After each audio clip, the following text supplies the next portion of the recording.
Hi there, Cliff fans, and welcome to my annual Cliff review. I'm going to be reviewing Cliff Richard and the Shadows 2024 and predicting what I hope to see, what I predict and what I'd hope to see in 2025. Now, I have to say, I did the podcast with David Ghostly Wills, and you should check that out. It's the We Say Yeah podcast. I recommend that all Cliff and the Shadows fans check out this podcast because it's absolutely fantastic. It even includes interviews with Bruce Welch, and there's a Cliff interview somewhere there as well. Absolutely fantastic. David is great to chat to, and we do these annual um, reviews and predictions on a yearly basis. You know, we've done it, I think, the last 3-4 years in a row, and but I always kind of want to put my own little video up on YouTube, just for my followers and some of the Cliff fans, to say what I hope for in 2025. And yeah, I reckon we're going to get a lot of stuff from Cliff later on in the year. I don't think we're going to hear or see much of him in the first 6 months anyway. But we have the tour coming up in November and December. I can't wait for that. I'm going to see him in the Royal Albert Hall. I've never been to the Royal Albert Hall. I've seen it so many times on DVDs and videos over the years from watching Cliff perform there. And, of course, the fantastic Everly Brothers done their reunion concert back there in 1983, and Cliff did a fantastic concert back in 1982, which was released on CD, dressed for the occasion with Rose Quartet. But I've never been to the Royal Albert Hall, and I'm absolutely looking forward to it. I've always tried to get tickets for the Royal Albert Hall for Cliff. It was always my first preference, but they seem to sell out so quick. But this year, I think I'm right up the front as well, so I just can't wait for. I think I'm going early December this year.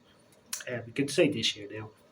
Um, so 2024, we didn't get much from Cliff, but we did get a few things. We got the Cliff and the Shadows reunited CD, the live CD.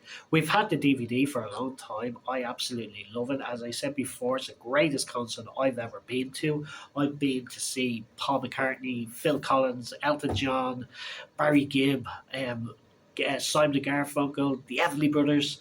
Um, I've seen some absolutely cracking concerts in my time, but I think overall, I think the Cliff and the Shadows concert back in 2009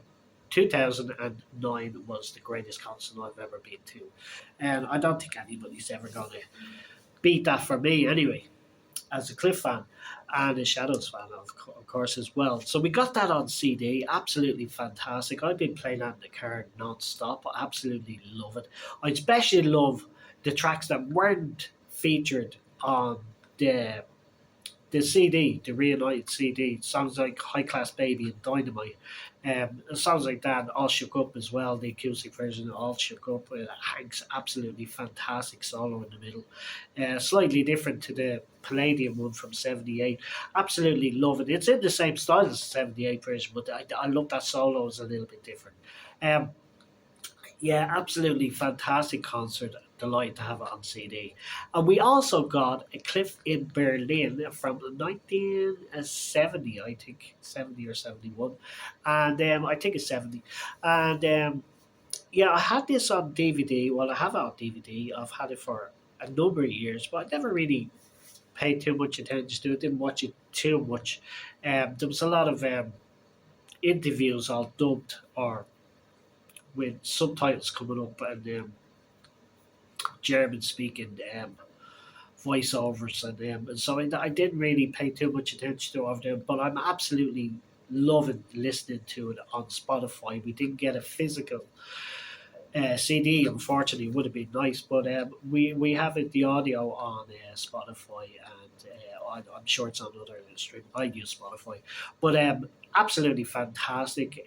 We talk about it on the podcast when we say yeah with David Gosey Wills. We talk about it a bit more in depth, and David, of course, loves the Lady Came from Baltimore, which was written by Tim Harden. Absolutely fantastic track. Cliff was a big Tim Harden fan. I know he covered songs like "Hang On to a Dream" and "Don't Make Promises," and I think there's a bootleg version of him singing "Reason to Believe" somewhere as well. Absolutely loved Tim Harden's "Lady Came from Baltimore."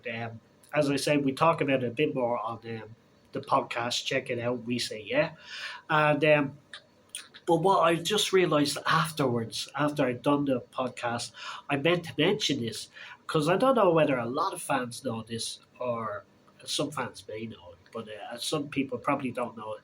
That Cliff sings a Bee Gees song on that audio, and it's the Bee Gees classic "Words."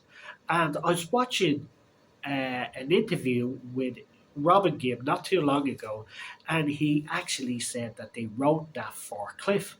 They actually used to write songs for other artists. Imagine what Cliff's next single would be, and try and write it, or imagine what Aldous Redding's next song would be, and try and write it, which was "To Love Somebody."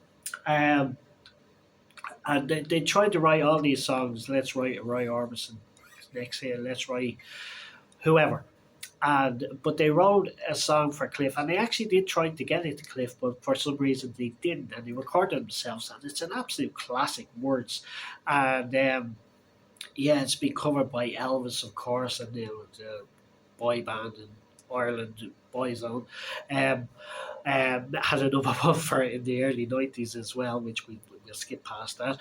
But Elvis did a cracking version of it as well, and but the Bee Gees is the definitive version. Barry Gibb on lead vocals, absolutely fantastic. But I think it's interesting that they wrote this for Cliff, and Cliff was actually singing it around the same time as they released it. So it's just fantastic. So yeah, Words we never mentioned on the podcast, but I want to give that a shout out because that was written for Cliff, believe it or not. Yeah, so other classics on the CD. Yeah, it's when I'm 64, which was also featured on the Live in the Talk of the Town. Yeah, there's some really good songs. There's the opening track with Tracy and Sugar Sugar is a highlight as well. Yeah, just absolutely fantastic. So, what else did we get this year? We didn't really get much. We got Hank Marvin released a CD called Fooling with the Feds, which I ordered back in October, and I still have not received it. And I wanted to talk about it on the podcast, but I never got to hear it. I never got to listen to it, so I can't give an opinion on it. But I'm still waiting for it. I've changed address a couple of times over the last 6 months, and life has gone uh, in a million different directions. But maybe that's something to do with it. But I'm still trying to get that CD, and as soon as I get the CD, I'm going to do a review of it. Yeah, so that's pretty much all we got from Cliff this year. And but as I say, I think we're going to get a lot of stuff in probably around October because he's going to be 85 years old, if you can believe that. Absolutely amazing. And he's going to be 85 when we go and see him on tour next year as well. This year, the end of this year, we can finally say the end of this year. And yeah, I reckon, I don't know what we're going to get. It could be another compilation. The last compilation was 75 and 75, which was for his 75th on birthday. And it was 75. I think the 75 tracks on the album, all of them were top 15 hits. I think they all made number 15 or higher. And yeah, that was a great package to have. It's hard to believe that was 10 years ago. But I don't know whether fans will get too excited about a compilation album. I think we as fans like hearing the new material, or even Cliff doing oldies, but new the Cliff fans, and like the Rock and Roll Songbooks and the Boneless Brass and the other albums that he did. But yeah, whatever he releases, we're all gonna buy it anyway. But what I would like to see is that Everly Brothers album release that he's been talking about for so long. He's talked about doing a tribute to the Everly Brothers, do all the Everly Brothers songs, and he talked about getting Tony Rivers on board to do the harmonies. But I was thinking that album would be absolutely fantastic as a duets album, and he has recorded. He did record um, "Wake Up Little Susie" on the Fabulous Songbook, Rock and Roll Songbook album, and that featured Finn Skill. I don't know whether a lot of people know that Finn Skill features on that. Um, uh, and he did a couple of duet versions of "Let It Be Me." Um,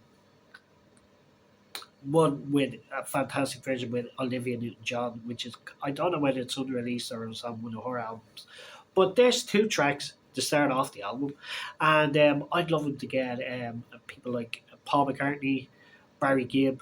I'm biased. I'll go for all my favourites, um, and do a duets album, or even use the same technology as he used for the Elvis and do a song with the Everly Brothers as well. So yeah, I'd like to see that album. I'm not sure whether we're going to get it at this stage, but whatever Clips records, I'm sure we're going to buy it. We're going to get it, and it's just absolutely fantastic that he's still around and he's still touring, and yeah, he's still knocking us all dead, and yeah. So that was just my quick review and my predictions. I did predict last year that he played the Albert Hall this year. That came true. And David Ghostly Wills on that podcast did predict that we're going to get a live album, which we did, the Cliff and the Shadows live album. So I don't know what we're going to get this year, but I can't wait.